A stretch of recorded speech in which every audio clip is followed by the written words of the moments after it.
It is my privilege to welcome you here today. I'm Pastor Sherry McLaughlin, pastor here at First Christian Church. We gather here today with grateful hearts to give thanks to God for the life of Ramona Allenbrand and to celebrate the person that she was to her family and to her friends and to the larger Johnson County community. I realize that under normal circumstances, this sanctuary would be full to overflowing with all of the people who would have wanted to be here to celebrate Ramona's life. But from all I've heard about Ramona, I doubt she would be deterred. Her family was her first love, and you are here. And I know she served much without accolades, so perhaps this suits her just as well. Ramona was loyal, determined, self-reliant, and capable. Some people have a great desire to learn, others a natural gift to teach, and she had both. Today is a day for laughter and for tears. The laughter that comes from sharing precious memories so very sweet, and the tears that come from the sadness of letting go. May the laughter and the tears mix freely this day, for together they will become your wings of healing. Let's pray together.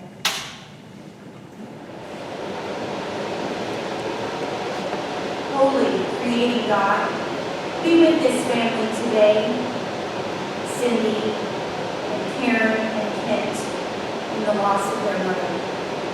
Give them a deep grace to recognize love for their mother in new ways, in memories held gently and passed down, and in all of the ways they see their mother in their own children. Give them joy in the celebration of the person that she was, and grant them peace to move forward, treasuring their mother's love and letting go of the pain of her difficult days. And now faith, hope, and love remain, and the greatest of these is love. Amen. Sorry.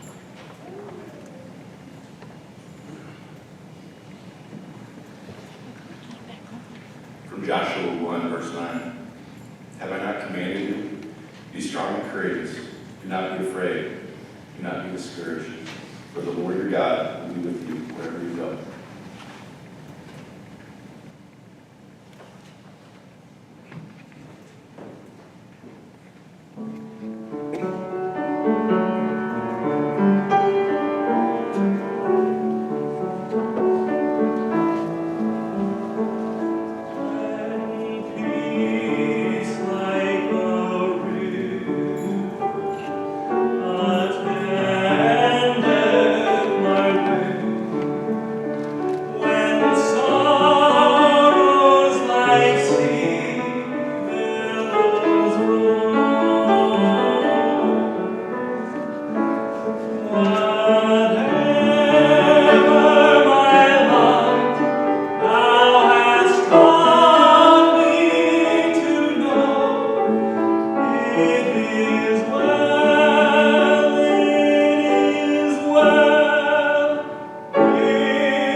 Good morning. My name is Jim Hubbard. I'm an attorney here in Johnson County. And I want to thank Cindy for calling me and asking me to come out this morning and share some memories that I have of Ramona. When I got out of law school in 1968, I was hired by the county attorney's office. Hugh Kramer was the county attorney at that time. And since I was the lowest guy in the office, they decided I should be in charge of non-support, collecting money from guys that weren't paying their support as they should. And I don't know how they did it, but somehow they convinced Ramona that she should be my secretary and assistant. So they moved us down to a little bitty office down in the basement of the courthouse, and we started to work. I didn't have a clue what I was doing, and Ramona took charge. She organized the office, the files, and basically told me what to do. Go to court, get a warrant, go after the guy, and we did the best we could for several years, and I enjoyed every minute of working with Ramona. And when I finish, I'm going to tell you about the final case we had together. But Ramona was a great public servant. She became the chief of the clerk of the court in Johnson County, and she and the judges went around and around. I can tell you, once Ramona got going down the road, it was hard to turn her from left to right. Sherry said she was determined. Ramona was a bulldog. When she decided something, that's the way it was going to be. It was hard to change. One of the last chances I had to spend time with Ramona, she called me one day, and she was unhappy. The county was doing a road project on her property, and she wasn't happy with the way they were treating her. So I said, well, Ramona, let's have lunch together, and you can tell me about it. So we met out at Shadow Glen, and she, when I walked in, she had half the staff corralled and was just having a wonderful time. She looked great. She was having a little knee problem, but other than that, she was really in great spirits. So we had a great lunch, and then she took me out to her farm and loaded me up in a John Deere Gator and tooled me all over the property, explaining, why the county wasn't treating her right. And I said, well, Ramona, she had hired a lawyer that she had read about in the paper, and she was not happy with that lawyer. So I said, well, Ramona, I'll do what I can for you. So I talked to Ed Eilert, the chairman of the county commission, and when I told him it was Ramona, he kind of rolled his eyes and said, boy, Ramona's hard to deal with. So I don't know what happened, but I did what I could for her, and that's the last time I had to really spend much time with Ramona. But there was another time I was in a big zoning fight for the front of the county commission, and there were lots of people there in the part of the county she lived in, and I had no idea Ramona was involved in it. And right before we got ready to make our presentation, Ramona showed up and said, "You remember who I am?" And I said, "Yeah, I remember, Ramona, who you are." She said, "Well, you get up there and you tell them they're doing this all wrong." I said, "Yes, ma'am, I'll get right up there and do that." So we did. Ramona was really a great public servant. She was very bright. She knew, what she wanted to do, and she really followed through on it. So I want to share with you the last case that Ramona and I had together, and it really can shine a light on exactly who Ramona was. We had this gentleman that was very evasive. He owed a lot of money, and he kept moving around the county, and every time Ramona would find him and send me to court to get a warrant to arrest him, he'd move from that town to the next town. And he just kept moving farther north, and we went through 4 or 5 towns, and every time we'd catch up with him, he'd hop in his truck and take off to the next town. So Ramona finally chased him all the way to Alaska. And so we found him in a town in Alaska, and Ramona said, "You go get a warrant, because we're going to get this guy." And I said, "Yes, ma'am." So we went to court, we got a warrant, sent it up to the police department in Alaska, and we got an email back from him saying the last they saw him, he was on a dog sled headed into the wilderness. So we never got that. It was frustrating for Ramona. But I loved every minute of working with Ramona and having her as a close friend all these years. And She was just a special person. So, Cindy, thanks for letting me come out and share some thoughts.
Good morning.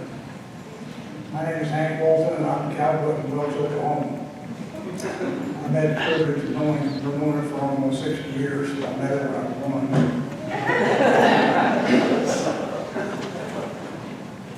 When we met, we were both working at the sheriff's office. I was a local jailer, and she was kind of the head of the office over there. Ramona, as Jim mentioned, was extremely smart and had this wonderful memory. She would pull up things to the past. And back in the day, they didn't have the computers that cross-checked every bit of information that you could pull up files. If any of the detectives got stumped on something, they'd come to Ramona and say, what about this? Well, she'd go pull a file from 5 years ago and another one from 7 years ago, pull it all together and give them information that was invaluable. She was a wonderful person. She, when Fred ran for election, she was Fred and Ramona were either at my house or we were at their house about every night. We were making out press releases and working on the campaign, and she just was an invaluable resource for that time to me. Later, she came to work for me at Midwest Capital. And there again, it's wonderful memory, served her well.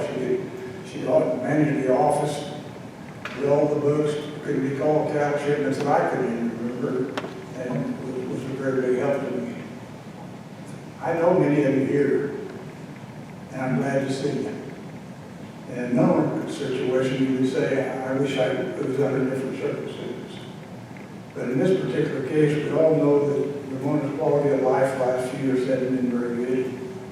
And we also know she's a Christian and has gone on to be with her Lord and Savior, Jesus Christ. And I think we should have comfort with that thought.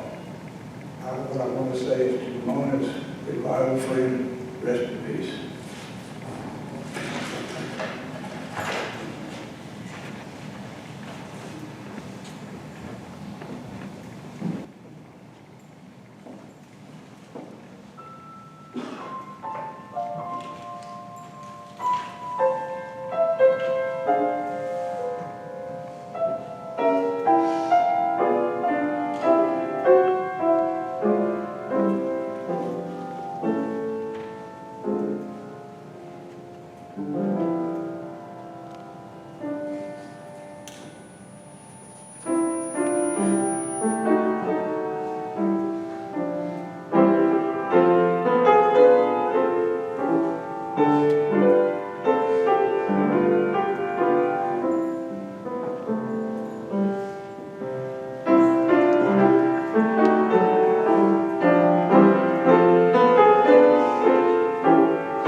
find that I am the person in the room who has known the person whom we're celebrating the least amount of time. And in this case, I never met Ramona in person, but in visiting with the family and in hearing the stories, I have a sense for the kind of person that she is, as she was. We want to take just a moment, though, and ask you, if you have a word or a phrase that is significant to you that you would like to say, this describes Ramona for me, whoever you were, your relationship with her, or maybe a sentence or two about something that you did together or something that she did for you that is really important to you. We want to just take a couple of minutes right now and invite you to just stay right where you are, but to speak that so everyone can.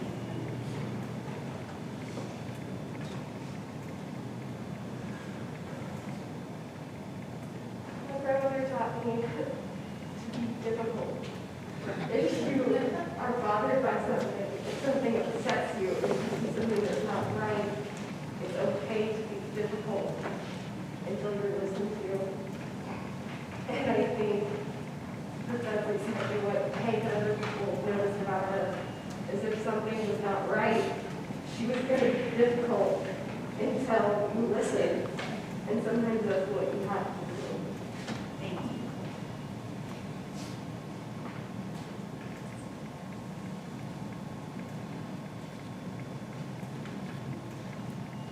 I enjoyed collecting friendship rocks with her, mainly because out of property is a very common thing that you can find around there, but I enjoyed the activity because of what a friendship rock stands for.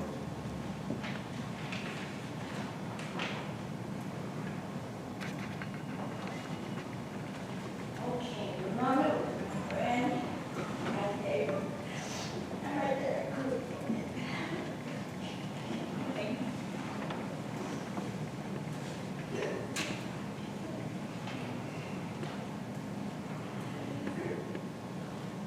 When I come out, Mama would want to know, she knew it, how was us?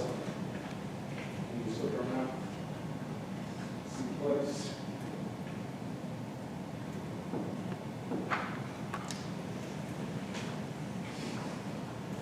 You still there, just said good job, Mom.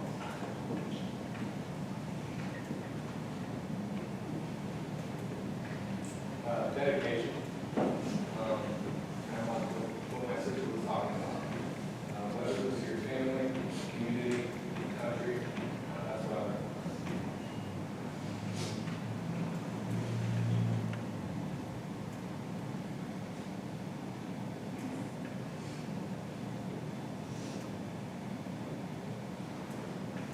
I know there's lots more that you would like to say, and when you're sharing lunch, a meal together downstairs, take the time to say it to one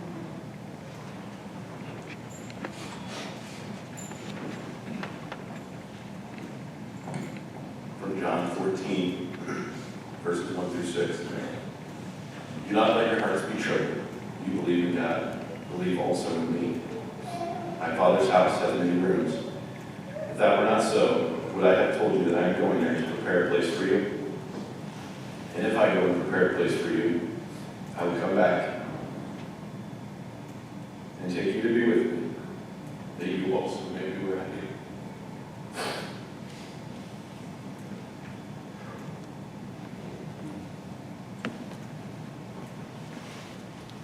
You know the way to the place where I'm going.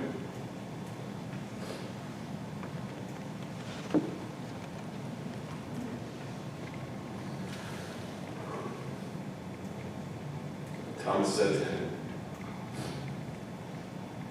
Lord, we don't know where you are going, so how can we know the way?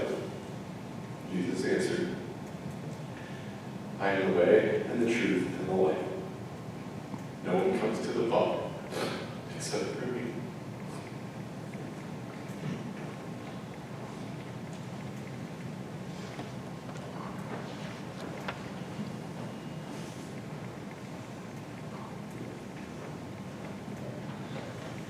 I love it here. This is where I want to be. Without my giving you the context for that, you can imagine that those are Ramona's words about the place that she loved. I think I added it up right, 46 years? Does that sound about right? That she lived there and made a home there. Ramona grew up knowing what it was to not have a lot of material goods, but that never seemed to weigh on her. She loved her growing up family, and she would share stories about playing in the woods or playing by the creek. So many fond memories of her family life, a life that most of us would have considered very hard. But she especially loved her mother dearly.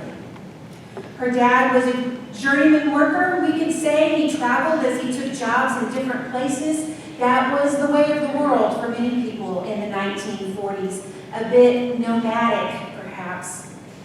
At one point later in her life, Ramona and her sister Dee bought their parents a house in southwest Missouri, perhaps as a way of offering them some shelter together, stability. I heard from some talking with the family that Ramona over the years also provided shelter to a few others without a place. And perhaps that is why the place that they bought in 1974, where she and Fred made their home together, she was so committed to that. It was her home. It was her family's home. And from the very beginning, everyone, and by that I mean Cindy and Karen and Kent especially, were expected to do whatever it took to pick up whatever rocks there were to work together to make it their family home. She was proud of that, as Kent said, working to get all of that paid off and then living there on her own for some 18 years, taking care of it with pride, with love. She was passionate about her kids getting an education, and she herself got a master's in public administration. And saying, "I am too busy," was never an excuse for not getting done what needed to be done. She had an appreciation for nature. This morning, I opened my dining room window in her honor so that I could listen to it rain. She had a fascination with spring thunderstorms and tornadoes. She could walk quietly through the woods. She knew the names of the trees, and she knew the song of each bird. She loved her country. She loved history. She was committed to working for the future, involved in her community with an eye to always do the right thing. A consummate public servant. I heard someone say that if you ever needed to go into battle, you would want Ramona right by your side. Now, we should probably clear up one thing, perhaps not too difficult in a room like this, but everybody age 18 and over, everybody registered to vote, right? If you're not, you better take care of that. She loved her grandkids. Her family was her foundation, and she would sacrifice. And there are stories you can tell, I know, on behalf of your education, even for hobbies and for recreation. And she was, as we have heard, the foundation of all that her husband did. She was a quilter. I think there are some of her quilts in the back. And she was a seamstress. And that, as it turns out, became one of the first ways that it was apparent that Ramona's normal was changing to a different normal when she wasn't quite sure how that sewing machine should operate. And although I don't think Ramona would want us to dwell on that, I think it needs to be acknowledged for the family that grieving someone with Alzheimer's happens long before you actually let go. Brian read a passage from the Gospel of John. I love this passage because it is about belonging. Jesus said, I go to prepare a place for you.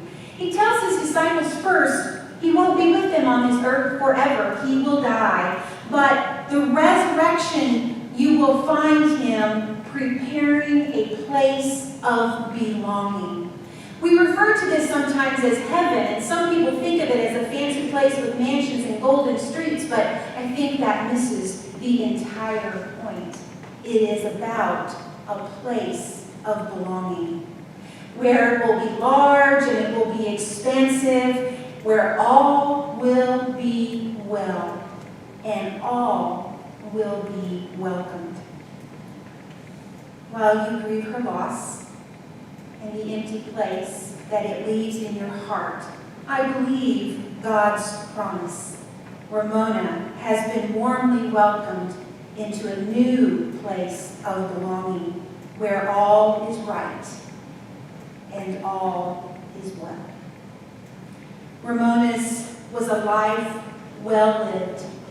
She was a friend deeply respected and treasured, a mother and a grandmother dearly loved, and you will miss her. But she will always be with you. May her deep love for you set your feet on solid ground and tend your heart in sacred ways. Amen.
Psalm 121. I lift up my eyes to the hills. From where will my help come? My help comes from the Lord who made heaven and earth. God who keeps you will not slumber or sleep. The Lord will keep you when you come and when you go, for now and for always. Amen.